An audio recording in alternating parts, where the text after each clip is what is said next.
तो दोस्तों हम आपको आज रामायण के बारे में 13 ऐसे रहस्य बताने वाले हैं जिन्हें हमें रामायण में टीवी पर आज तक नहीं दिखाया गया।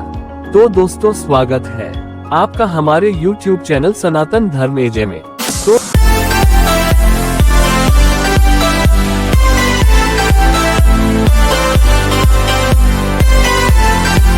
तो दोस्तों बने रहे हमारे साथ इस वीडियो में अंत तक।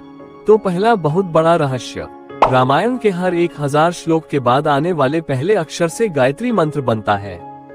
और सोचने वाली बात यह है कि गायत्री शश में 24 अक्षर होते हैं और वाल्मीकि रामायण में 24,000 श्लोक हैं। रामायण के हर 1000 श्लोक के बाद आने वाले पहले अक्षर से गायत्री मंत्र बनता है। यह मंत्र इस पवित्र महाकाव्य का सार है। गायत्री मंत्र को सर्वप्रथम ऋग्वेद में उल्लिखित किया गया है।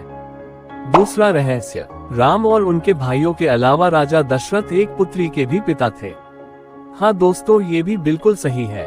श्री राम के माता पिता एवं भाइयों के बारे में तो प्रायः सभी जानते हैं, लेकिन बहुत कम लोगों को यह मालूम है कि राम की एक बहन भी थी जिनका नाम शांता था। वे आयु में चारों भाइयों से काफी बड़ी थी। उनकी माता कौशल्या थी। ऐसी मान्यता है कि एक बार देश के राजा रोमपद और उनकी रानी वशिनी अयोध्या आए। उनको कोई संतान नहीं थी। बातचीत के दौरान राजा दशरथ को जब ये बात मालूम हुई तो उन्होंने कहा, मैं अपनी बेटी शांता आपको संतान के रूप में दूंगा। ये सुनकर रोमपद और वशिनी बहुत खुश हुए। उन्होंने बहुत स्नेह से उसका पालन पोषण किया और माता पिता के सभी कर्तव्य निभाए। तीसरा रहस्य, राम विष्णु के अवतार हैं, लेकिन उनके अन्य भाई किसके अवतार थे? ये प्रश्न भी आपके मन में जरूर आया होगा। तो दोस्तों, राम को भगवान विष्णु का अवतार माना जाता है, लेकिन आपको पता है कि उनके अन्य भाई किसके अवतार थे? लक्ष्मण को शेषनाग का अवतार माना जाता है, जो क्षीर सागर में भगवान विष्णु का आसन है। जबकि भरत और शत्रुघ्न को क्रमशः भगवान विष्णु द्वारा हाथों में धारण किए गए सुदर्शन चक्र और शंख शैल का अवतार माना जाता है। चौथा रहस्य, सीता स्वयंवर में प्रयुक्त भगवान शिव के धनुष का नाम। हम में से अधिकांश लोगों को पता है कि राम का सीता से विवाह एक स्वयंवर के माध्यम से हुआ था। उस स्वयंवर के लिए भगवान शिव के धनुष का इस्तेमाल किया गया था, जिस पर सभी राजकुमारों को प्रत्यंचा चढ़ाना था। लेकिन बहुत कम लोगों को पता होगा कि भगवान शिव के उस धनुष का नाम पिनाक था। पांचवा रहस्य, लक्ष्मण को गुदाकेश के नाम से भी जाना जाता है। ऐसा माना जाता है कि वनवास के 14 वर्षों के दौरान अपने भाई और भाभी की रक्षा करने के उद्देश्य से लक्ष्मण कभी सोते नहीं थे। इसके कारण उन्हें गुदाकेश के नाम से भी जाना जाता है। वनवास की पहली रात को जब राम और सीता सो रहे थे तो निद्रा देवी लक्ष्मण के सामने प्रकट हुई। उस समय लक्ष्मण ने निद्रा देवी से अनुरोध किया कि उन्हें ऐसा वरदान दे कि वनवास के 14 वर्षों के दौरान उन्हें नींद न आए और वह अपने प्रिय भाई और भाभी की रक्षा कर सके। निद्रा देवी इस बात पर प्रसन्न होकर बोली कि अगर कोई तुम्हारे बदले 14 वर्षों तक सोए तो तुम्हें यह वरदान प्राप्त हो सकता है। इसके बाद लक्ष्मण की सलाह पर निद्रा देवी लक्ष्मण की पत्नी और सीता की बहन उर्मिला के पास पहुंची। उर्मिला ने लक्ष्मण के बदले सोना स्वीकार कर लिया और पूरे 14 वर्षों तक सोती रही। छठा रहस्य, उस जंगल का नाम जहां राम, लक्ष्मण और सीता वनवास के दौरान रुके थे। रामायण महाकाव्य की कहानी के बारे में हम सभी जानते हैं कि राम और सीता लक्ष्मण के साथ 14 वर्षों के लिए वनवास गए थे और राक्षसों के राजा रावण को हराकर वापस अपने राज्य लौटे थे। हम में से अधिकांश लोगों को पता है कि राम, लक्ष्मण और सीता ने कई साल वन में बिताए थे, लेकिन कुछ ही लोगों को उस वन के नाम की जानकारी होगी। उस वन का नाम दंडकारण्य था, जिसमें राम, सीता और लक्ष्मण ने अपना वनवास बिताया था। यह वन लगभग 35,600 वर्ग मील में फैला हुआ था, जिसमें वर्तमान छत्तीसगढ़, उड़ीसा, महाराष्ट्र और आंध्र प्रदेश के कुछ हिस्से शामिल थे। उस समय ये वन सबसे भयंकर राक्षसों का घर माना जाता था। इसलिए इसका नाम दंडकारण्य था, जहाँ दंड का अर्थ सजा देना और अरण्य का अर्थ वन है।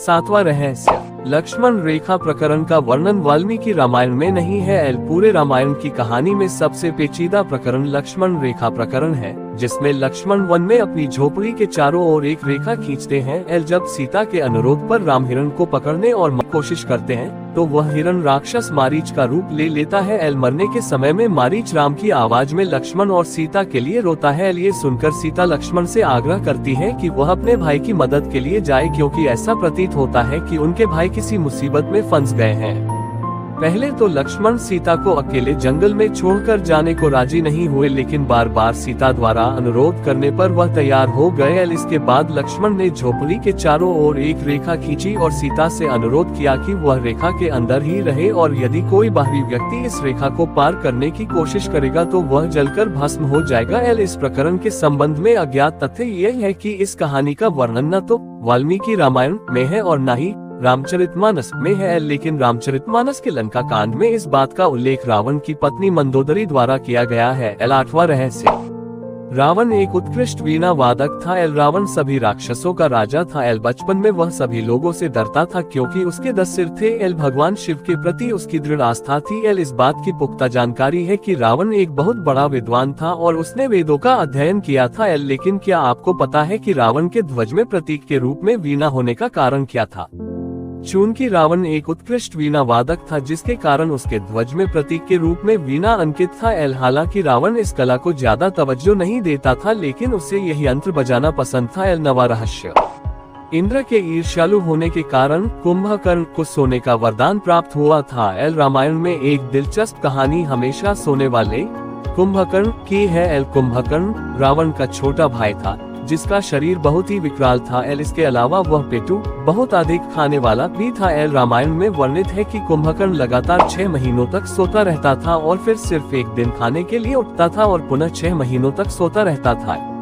लेकिन क्या आपको पता है कि कुंभकर्ण को सोने की आदत कैसे लगी थी? एक बार एक यज्ञ की समाप्ति पर प्रजापति ब्रह्मा कुंभकर्ण के सामने प्रकट हुए और उन्होंने कुंभकर्ण से वरदान मांगने को कहा। इंद्र को इस बात से डर लगा कि कहीं कुंभकर्ण वरदान में इंद्रासन न मांग ले, अतः उन्होंने देवी सरस्वती से अनुरोध किया कि वह कुंभकर्ण की जिह्वा पर बैठ जाए, जिससे वह इंद्रासन के बदले निद्रासन मांग ले। इस प्रकार इंद्र की ईर्ष्या की वजह से कुंभकर्ण को सोने का वरदान प्राप्त हुआ था। 10वां रहस्य, नासा के अनुसार रामायण की कहानी और आदम का पुल एक दूसरे से जुड़े हुए हैं। रामायण की कहानी के अंतिम चरण में वर्णित है कि राम और लक्ष्मण ने वानर सेना की मदद से लंका पर विजय प्राप्त करने के लिए एक पुल का निर्माण किया था। ऐसा माना जाता है कि यह कहानी लगभग 1750 साल पहले की है। हाल ही में नासा ने पाक जलदमरू मध्य में श्रीलंका और भारत को जोड़ने वाले एक मानव निर्मित प्राचीन पुल की खोज की है और शोधकर्ताओं और पुरातत्वविदों के अनुसार इस पुल के निर्माण की अवधि रामायण महाकाव्य में वर्णित पुल के निर्माण काल से मिलती है। नासा के उपग्रहों द्वारा खोजे गए इस पुल को आदम का पुल कहा जाता है और इसकी लंबाई लगभग 30 किलोमीटर है।